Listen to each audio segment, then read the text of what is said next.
Hi, I'm LainTCG, and everybody else is making one, so I figured I'd do a video on a BT17 format best guesses.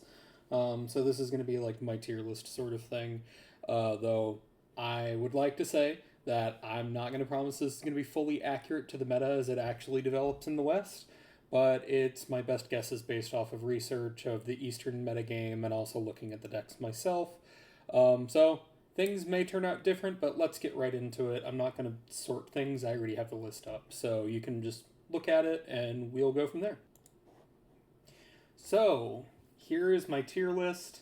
If you're just here to look at, the list, what you think of it or whatever, this is the list. You can go off of it how you will. If you're just trying to get an idea of decks to invest in, and you're playing competitive specifically, the meta defining category is the thing that you're going to want to look at. Contenders is for things that would be tier 1.5 or tier 2, but actually have a chance into some of the meta defining stuff. And also, if you're looking for, a deck that does well and all of that sort of stuff, rogue slash sleeper picks is stuff that is generally tier 2, maybe a little bit lower, but it's like the higher end of casual stuff or just beginning to be in competitive. They do what they advertise and they get there basically. Pilot oriented is for strategies that are specifically focused on how good the person is at playing the deck. They are also kind of in odd spot right now, depending. And casual is stuff that you should just leave at locals. So let's get into it. Meta defining stuff specifically is blue hybrid. Blue hybrid is going to be the definition of the meta for like the next 3 or 4 months, probably. Numemon still has its spot. I put Magna X and Patamon together because I'm counting it as yellow vaccine. In the Eastern meta, specifically, Magnamon X, like the blue version, is played quite a bit more than it is over here, but it's still a decent deck. But I'm just counting them as a package together as like Magnamon X stuff, yellow vaccine, or just by itself. Either of them is good. The blue version is less good, I think. At least in the American meta, I see yellow vaccine as having impact and blue as not really doing very much, but it's still good. It's a thing that you can test if you're interested in. And Imperialmon with Paladin definitely does things. I will get a bit into the new decks after this tier list, so if you want to stick around and look at that. But the meta defining stuff is the things that you should be looking at if you're looking to build competitive decks for this format. I know that this format's only going to last like a month, month and a half, but still. Contenders, is your tier 1.5 decks, your tier 2 decks, the things that if Ukamon and Patamon are limited or have any kind of thing happen to them, then you'll see them start to fall, or sorry, you'll see them start to go up into the meta defining area. We have the Fenra OTK deck, which is separate from the old Fenra deck, but does a lot of similar things on the lower end. We have Tyrant. Tyrant is good. I have a whole video on Tyrant if you want to watch that.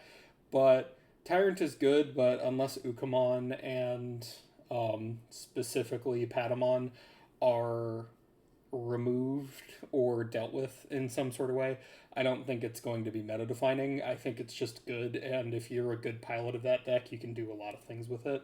Dexororon is really good, but I think it's also pilot dependent because it requires a good control player to be working with it, and also it struggles against certain things, specifically DP minus stuff. Omnimon Ace is a new deck that does a lot of stuff, has some of the best removal in the game, but suffers from DNA deck problems. So it's a thing to play if you're interested in a budget deck that works pretty well. The only things that are expensive in it are like the super and the secret rare. And then you have Cosmo. Everybody knows Cosmo. Cosmo suffers from DNA deck stuff, but it's a really nice payoff if you can get into it. Mirage is still good, a bit less good than it was before, but still good. 7 Great Demon Lords, Angels, Ragna. Ragna has been having some interesting results. It's weird for me to see it top and weird for me to see it do so good. But if they get going, they can really do some stuff. Beals is still a good deck. It's just entirely high roll dependent. And now that it has new stuff, it's doing some more. But again, it's high roll dependent. It just does purple deck things.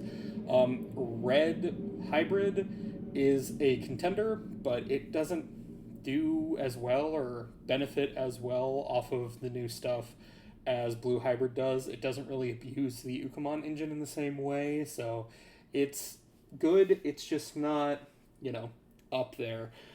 Shine's always good. It's just a little bit slow.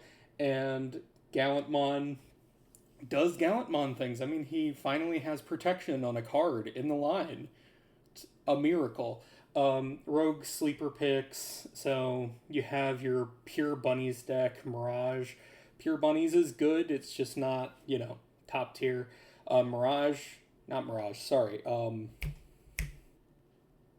Rena's deck. Why am I forgetting? Ulforce. Ulforce is really good. It just specifically requires a lot of things to be going off. It's had some decent results in regionals and other things recently, but yeah, it's pilot dependent and also piece dependent, so it ends up here. Phoenix does a lot if you get your stack, but you need your stack, otherwise it does nothing. I have the Greymon here specifically for the Augur Rush strategy. I'm not sure how Augur Rush is going to translate into the US meta. I know that it did really good in Asia for certain things, but I don't know if that's likely to convert. But it's something that you can play, and if you're interested in a Rookie Rush deck, the Augur Rush deck does seem pretty good. If we get the Omnimon Ace soon, then I imagine that deck will be even better. But, that's a thing to look out for. Fenlong is still good. It's just not top tier anymore.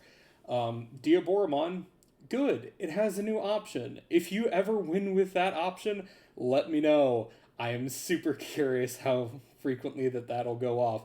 It has some results across the Asian meta, but not that many, and it's kind of few and far between. Most of the things aren't really using the option as a win con. It's more just a flood the board kind of deck.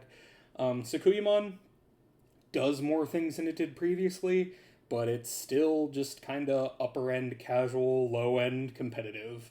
I have Mummy Loop here down under Mallow. Mummy Loop does a lot of things. If you're really good at the deck, you can do stuff. If you're not so great. The Bluebird deck does a lot, but you need to do things before your opponent can do stuff, which makes it lower than it should be.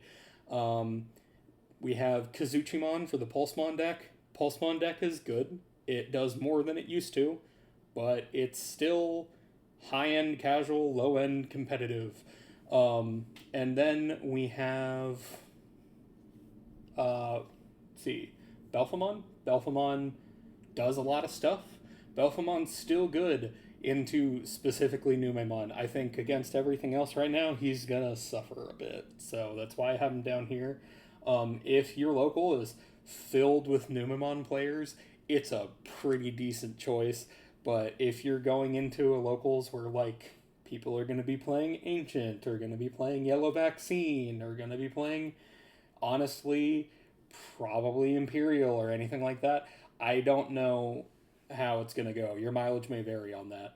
And then we have Mastamon. Mastamon, fan favorite. Top of casual. Not competitive unless you are really good with it or you have perfect stuff. Pilot-oriented things is specifically, I put Lilith here because Mill Loop is insane if you're great with it. I am very good with it, and I can't make it work lately, so I don't know. I think the meta is sped up a little bit too fast for it. I think it'll have its day in the sun when EX7 comes out, because getting Lilithmon X adds to some of the stall that you need for that deck to go off. But I think that the meta has sped up a little bit too fast for you to do very well with it unless you're one, lucky, and two, cracked with the deck. And while I am cracked with the deck, sometimes I don't know how good it actually is right now. Hunters. Hunters has some insane removal. Hunters has a lot of interactive gameplay bits. Hunters has a lot of good things going for it. But I think that the deck is a little bit too slow, and I'm not sure what it really does right now that any other deck can't just do better. But if you've been grinding that deck since it came out, there are people who are like wizards with it and can do some crazy shit. So props to you if you're one of them. I think it's entirely pilot oriented, and I think that you're fighting an uphill battle that could be better done by another purple deck or another, rookie rush deck. I think that if you're good with that deck, if you played Numanukan, you'd be cracked, basically. Loosemon Control. I know that Loosemon Control does a lot. I've seen some gameplay of it, and the play lines are interesting, but I think that you need to know exactly what you're doing with the deck or it doesn't do anything. That's my opinion. It could end up being crazy. I don't know. But I think that even if it is crazy, you have to be the kind of galaxy brain person who can pull it off. So there's that. Casual. These are the things that you should probably leave at your locals. I wanted the new Lilithmon as its own deck with the Anubis engine to work. I really did. It needs to wait until EX7. I tried to make the deck work for a long time, but it just kind of doesn't do anything. It doesn't do anything fast enough. It will clear it'll clear like Hunters, it'll clear Cross, it'll clear like the stuff that's like the gateway of whether a deck is casual or competitive, but it's like the lowest tier competitive and the highest tier casual that you can be, I think. Once the Lilith X comes out and some of the more support in the line comes out, I think it'll be a lot better. And it'll be in like contender category or top of rogue, but for now it's in like EX7 waiting room. Eosmon. Eosmon's a really interesting go wide strategy. If you're like in love with the deck, play it. It seems interesting, but I don't think that it's going to do much better than local stuff. Barbamon's not a deck, period. D-Brigade is good. It's not competitive anymore. It's like high-end casual. But yeah, it's fun. If you're like really invested in the deck, then go for it. But otherwise, you need to know how to play a black control game and struggle to not kill yourself off of milling yourself out. Shakamon, I'm sure that somebody can do something with that deck. I haven't seen it do anything, period. So I don't know. It's not anywhere that I register. And the Argamon deck, I don't know that it does anything. So that's me going over the general overview of everything. I know that was like 13 minutes, but if you're just looking for like my opinion on everything, this is my opinion on everything. I will go into more specifics of stuff. I'm going to talk in a second about like who I am and maybe why you should care. But honestly, if you don't care about that, it's fine. If you want to just like clock out here, I appreciate you watching. Please like and subscribe. Alright, well, okay, about me and clarifications about my experience with card games in general, but also this card game in particular. So if you clicked away, I appreciate that you were here at all, but again, like and subscribe if you'd like to help me out. I am LainTCG. I'm LainTCG here and on Twitter and on Twitch. I've been playing Digimon competitively since ST14, so the Beelsmon Advanced deck. And I've been playing various card games at varying competitive levels for about 20 years now. I started with Yu-Gi-Oh! I was pretty casual with that for a long time. I played it a bit more competitively around Dragon Ruler format for a bit. And then I bounced off of card games for a bit. I've been playing Magic for a while now, and I've been playing Digimon for like a year. I recently got 7th at the Virginia Store Regional with like 58 participants, and the DC metro area is one of the most competitive parts of the country for Digimon in general.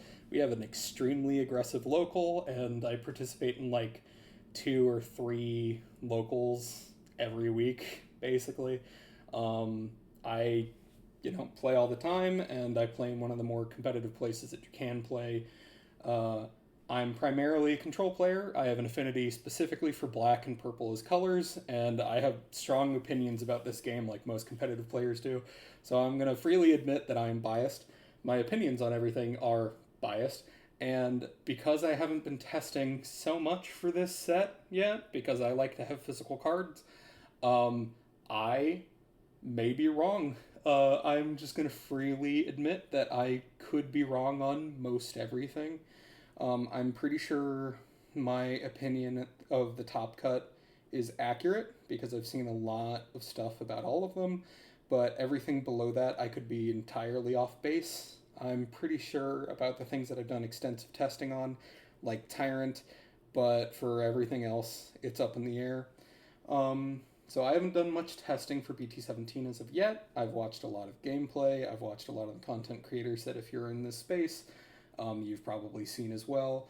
I've done a lot of research specifically on Digimon meta for this video, as well as watching East's content and a bunch of other content creators, and it's entirely possible, and honestly potentially likely, that I'll be wrong, because our best of 3 format in the US does not always align with the best of 1 in Japan and Asia. I do reserve the right to tell you I told you so if I'm correct, though. Sorry, not sorry. But, just to get into everything, I have my biases for decks that I think that are good, and I will talk shit about decks that I think are bad. If you go to my local and you know who I am, I want decks to be good, but I, will call a bad deck. And yeah, that's about it. I'm going to get into the specific new decks that I think should be talked about, and I'll also talk about Numanukan for a second, but yeah, let's get into it. So, Blue Hybrid. Blue Hybrid is the most meta-defining new deck of the set. It's honestly the most meta-defining new thing, period, for the next few sets. Blue Hybrid is strong because it abuses the Ukamon engine due to its lack of need for level 3s in the strategy, other than for card draw and memory. It also barely runs level 5s. It's just trying to abuse Tamers, level 4s, and Ancient Garurumon to get there. Basically, the combo is for a total cost of 6. If you already have a Tamer out, you can Digivolve through your level 4s into your level 6. And then when you do, you bounce something to their hand and also bounce a security card to their hand. And when it dies, you get to recur 1 hybrid from your trash as well as a Tamer. And then you can play a Tamer without paying the cost. So it just recycles everything that you need and goes through everything pretty quick. It's a highly aggressive strategy that uses your level 3s to do some chip aggro with your red base like Muchomon to draw cards, and also Numamon to draw cards, gain memory, all that kind of thing, while you set up for Ancient Garurumon plays. It's really quick, and it's honestly as good, if not better, than Numamon. It's probably going to be meta-relevant until Ukamon is, limited or banned. So it's a thing that if you're looking to play competitive long-term, you should look at, for sure. It's going to be here for a while, at least another 2 or 3 months, so you will get your money's worth out of it. Next, we have the Numamon Ukamon deck. I almost always call it an Ukamon deck because it's just, focused around that. But it's the pinnacle of aggro control strategies, and it's keeping its grip on the meta because Ukamon continues to dodge a ban list. The last ban list was on January 10th of this year, so it's almost been 7 months now, and when we'll see another one is anybody's guess, but until this deck has a few pieces hit, it's going to be meta-relevant. Unlike any other deck in the game, Numamon is a toolbox that generates value and ekes out board control through low-cost Digimon and strong DP- effects. It can do sort of everything.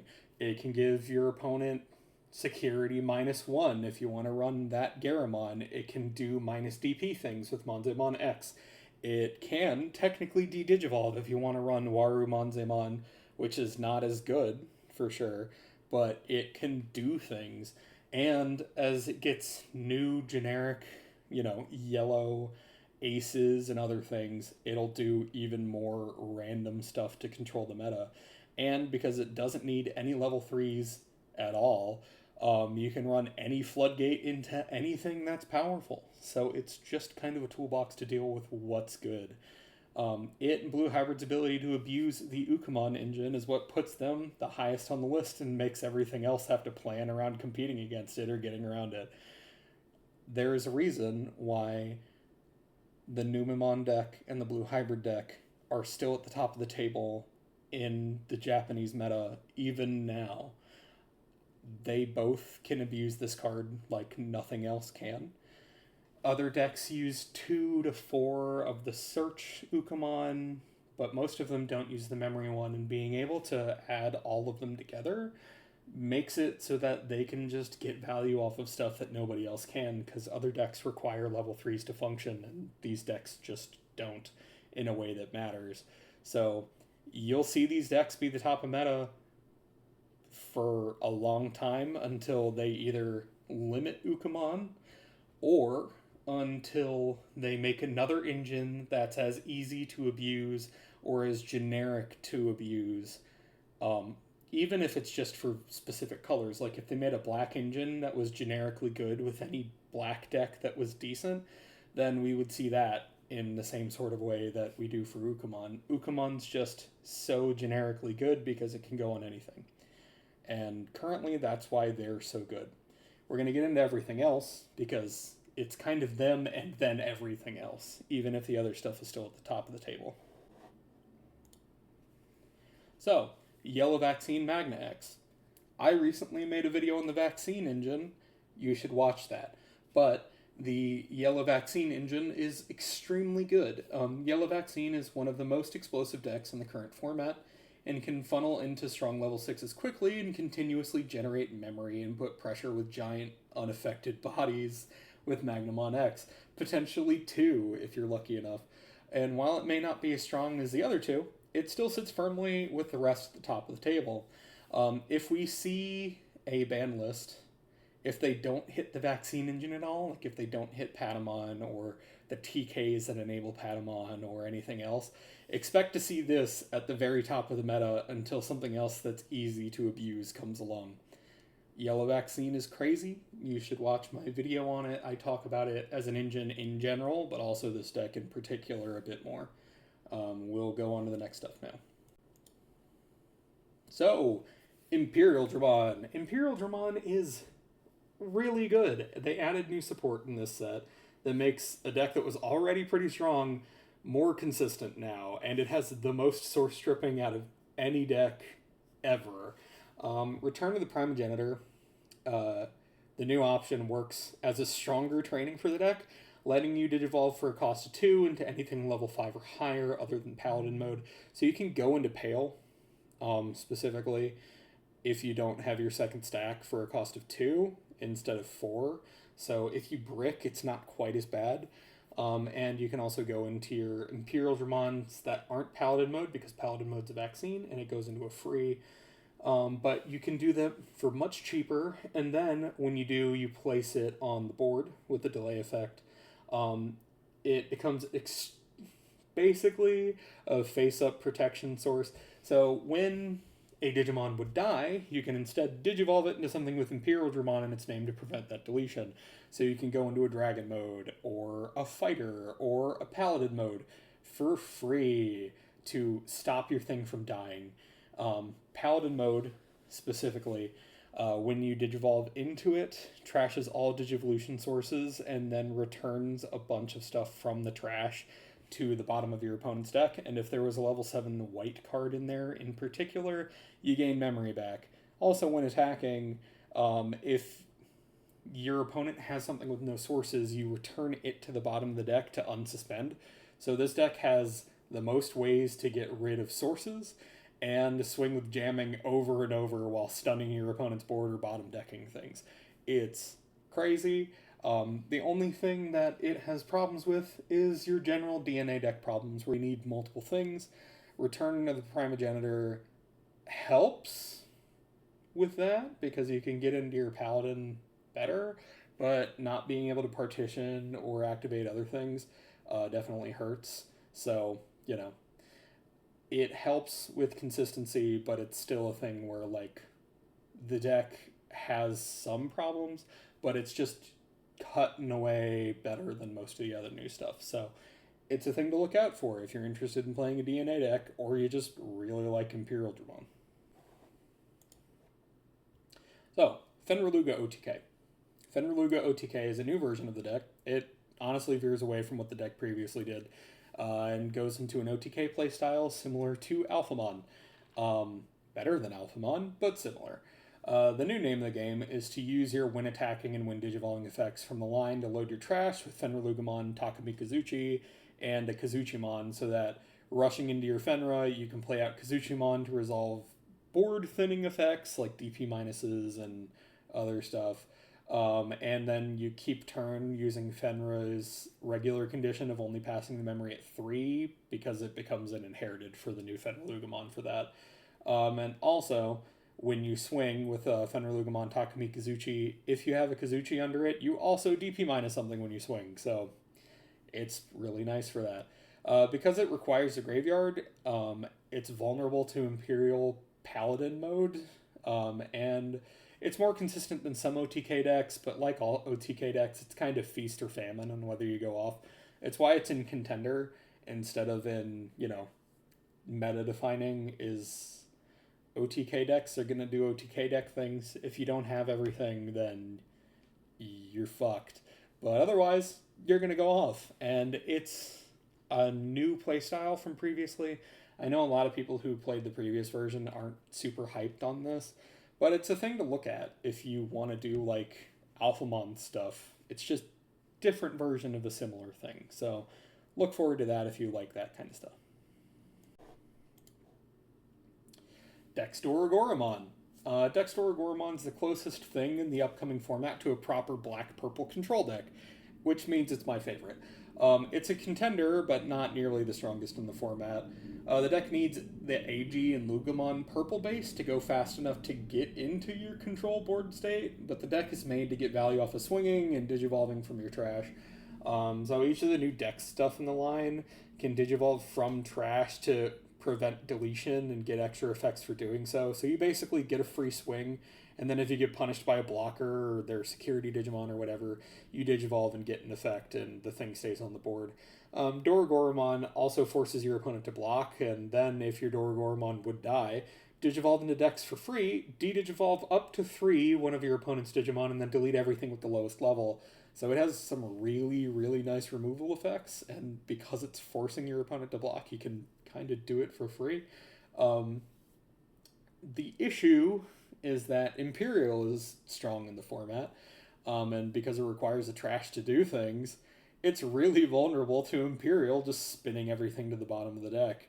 And because DP minus stays even if you digivolve from trash, it can be vulnerable to Numanukan boards also, because if they just DP minus everything, even if you go into Dorogoromon, unless it becomes like 2 or 3k slightly higher, then it's just going to die anyway. It does some really interesting things, and it's a deck that I'm going to be testing with a lot, and I'll probably have a longer video on in future, but it's a thing to look out for if you like playing control stuff specifically, and Numanukan isn't your flavor. Omnimon Ace. So Omnimon Ace feels like it's in the wrong set, because EX sets are usually the thing that you get like bulk DNA decks in, and this is a bulk DNA deck, just for a main set this time. Omnimon Ace is the budget DNA deck of the format, and it gets a lot of value off of its DNA plays, and it has one of the best forms of removal in the game. When you DNA Digivolve, you choose one of your opponent's Digimon and return everything with the same level to the bottom of the deck, and then you delete the one thing still left on board. Generally, there will only be one thing, but you can delete one thing that's left if they have multiple things. Also, due to its inherits, when it swings, you can trash a security off the top of your opponent's stack and unsuspend, similar to Alter S. But because Omnimon Ace has Raid, you can also kind of play it in a control style where you like raid into their biggest thing because Omnimon will potentially be bigger, and then you still trash the top of their security without having to actually swing into it.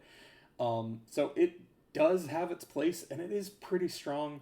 The deck does have the regular DNA deck issues, but because less pieces are needed, because it funnels into its level 6s easier off of like Agumon and Gabumon, it's a nice budget option because the only high rarity cards are the Secret Greymon, if you feel like playing it, and the super rare Omnimon Ace. Everything else I think is pretty budget friendly in this deck, so it's a thing to look out for.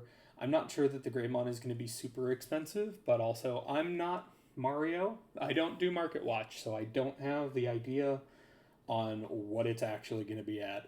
But this is a deck that you can look at if you just want to do some like funky things and you don't have that much, money to throw down on new cards.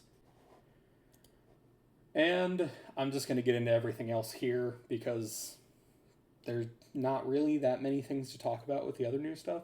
Red Hybrid gets a few more pieces that funnel into its aggro strategy, but the old core of the deck doesn't quite play as well with the new material as much as Blue Hybrid does, because it doesn't really use Ukamon in the same way. It's a strong aggro deck if you like red beatdown stuff. Just the new, like, ancient Greymon isn't quite as good as, like, the Emperor Greymon previously if you're doing, like, red hybrid beatdown. So, it's a thing to look at. Look at pieces specifically. Look at, like, new lists that people play. It may be your kind of thing or it may not. If you like red hybrid still functions just fine with the previous stuff. Shine Greymon has never been bad.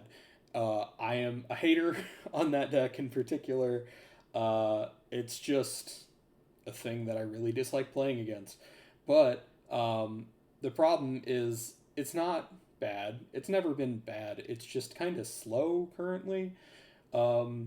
It does a lot of yellow things. The new stuff gives it even more yellow things to do. It's really strong against Numanukan boards because of all of the DP minus inherits and all of the, like, Marcus DP minus things and everything else. The real thing is the new Ace doesn't really play nice with the Marcus beatdown version of the deck as much as it does with Ruin Mode Turbo, but it's fighting for, like, space in the Ruin Mode Turbo deck because as much as you can, like, suspend stuff to gain security attacks, you don't need to suspend stuff to get security attacks if you're locking down the board with a ton of DP minus things. It's a good option for the deck, but, look at it. It may or may not work for you. We'll see.